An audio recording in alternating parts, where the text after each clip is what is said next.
writing it was appropriate, and that's why she asked the questions and said that she didn't feel like Frankie was being nosy, and she put nosy in quotes.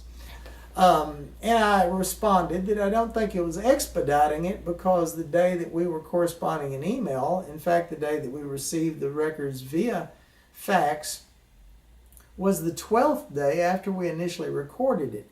And in 24 years since I've been a doctor in 1989, hospitals normally give you the email, the requested data, the requested medical records in 24 hours. Certainly within 48 hours, even if it's like many pages.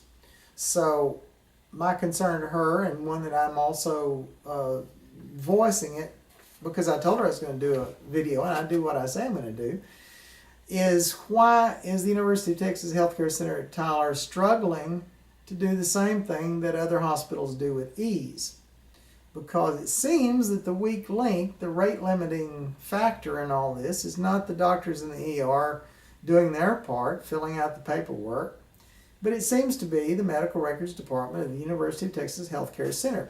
Now, it's been my understanding that since I pointed out to her that Dr. Finlay nor Dr. Calhoun had responded to my letters, and I felt that was unprofessional, they've called and designated someone and left their personal cell phone.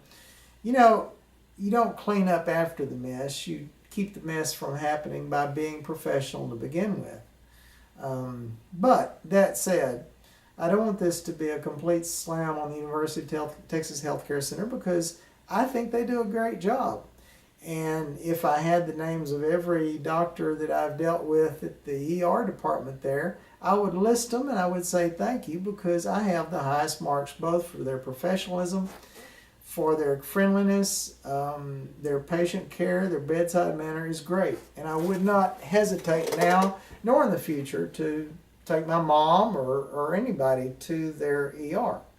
I was very impressed with their means and their protocol for taking care of patients. So, I don't want to slam UTHCT whatever entirely because I have the highest marks for their ER department. So props to you guys, the people that are working radiology there, the people that are the ER docs, the nurses, doing a great job. So, great work, guys and gals.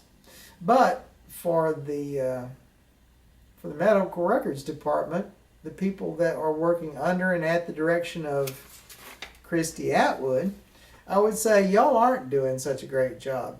When you take when you have a request from August the 9th and you still haven't fulfilled it by August the 11th and there's only 16 pages, you don't have to be able to lay an egg to know when one's rotten.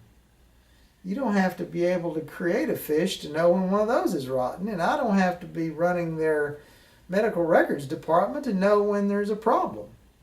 So I wanted to address that, give you the proper way of requesting your medical records, because it's pretty much the same for chiropractic doctors as it is for medical doctors and for hospitals. We all kind of work on the same time frame, 15 business days, which omits the Saturday, Sunday, and I think Christmas and holidays. And I think we have the same, pretty much the same cost that we can charge patients. But I wanted to give you a heads up on how to properly do it. It must be in writing. You just can't call them up and say, send me my stuff. You have to answer those 3 questions. But also it's a larger question, and that is, how should you be treated? Not how should Barack Obama be treated, not how should Joe Biden be treated, not how should Rick Perry be treated, not how should doctors be treated, how should patients be treated? Not just by doctors, not just by nurses, but by everyone associated with a hospital. And while we're on that slippery slope, how should your average citizen of Texas be treated when they get on the highway and are pulled over by highway patrol? Unfortunately, we've seen a couple of instances, at least 2, perhaps more, in which Highway Patrol undertook to do cavity searches on the side of the road. In one case, I know they fired the male DPS officer, and they kind of laid off or put on hold, suspended the female. And when she wasn't indicted by a grand jury, they gleefully took her back after her basically using the same glove to do cavity searches on two different women. Now, that says something to me about how they view the public, how they view citizens, how they view you, because they can force you to open your mouth, and they can force you to allow them to take a swab and get your DNA. And that's from our wonderful Supreme Court, saying it's fine for them to forcibly take DNA samples from you. And I just think it opens up a broader question about how poor Joe Blow in this country, and especially in the state of Texas, is treated by institutions, whether they be hospitals, whether they be law enforcement, whether they be local government, city, state, etc.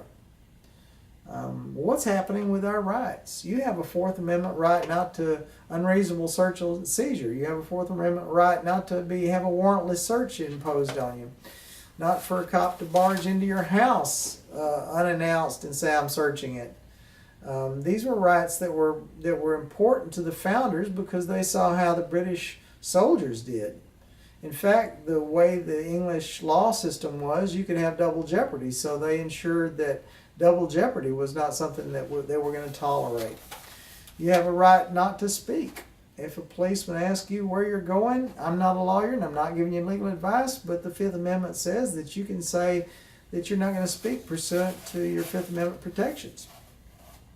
You have a right to say within limits. You can't, that goes back to the fire in the crowded theater. But if I'm in a crowded theater and there is a fire, I hope you let me know about it. I hope you don't go, I can't tell anybody because there's a First Amendment ban on fire in a crowded theater.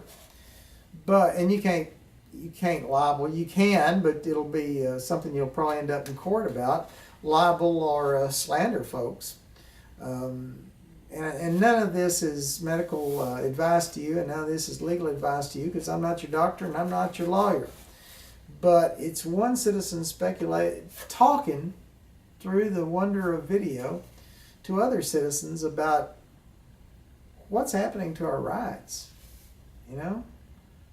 Why are we when we're the one paying the bill to hospitals, or our insurance is, or whatever, or we're paying the DPS salaries, why are we treated like we're the people that are outlaws? We're the employers, for goodness sake. If I had an employee that treated me the way people are treated on the highway or by city governments or whatever, I'd fire them. So part of the problem is that we need to fire some of the people that are making decisions to treat us badly.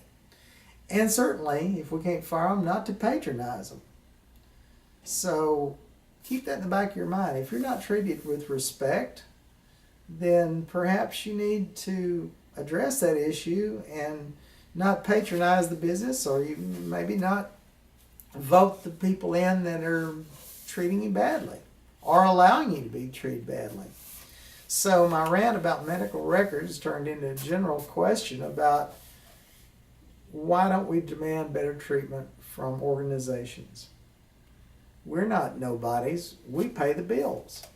For government, for hospitals, for pharmaceutical companies, for doctors, for lawyers, we pay the bills. So through taxes, through fees, through all kinds of stuff. So think about that. Thanks for watching my video. I hope you have a great weekend if you're seeing this on Friday or Saturday, Sunday. And I appreciate you if you subscribe to my channel. I hope I give you some valuable information, or at least I make you think or make you laugh, if nothing else. Have a great day. Bye.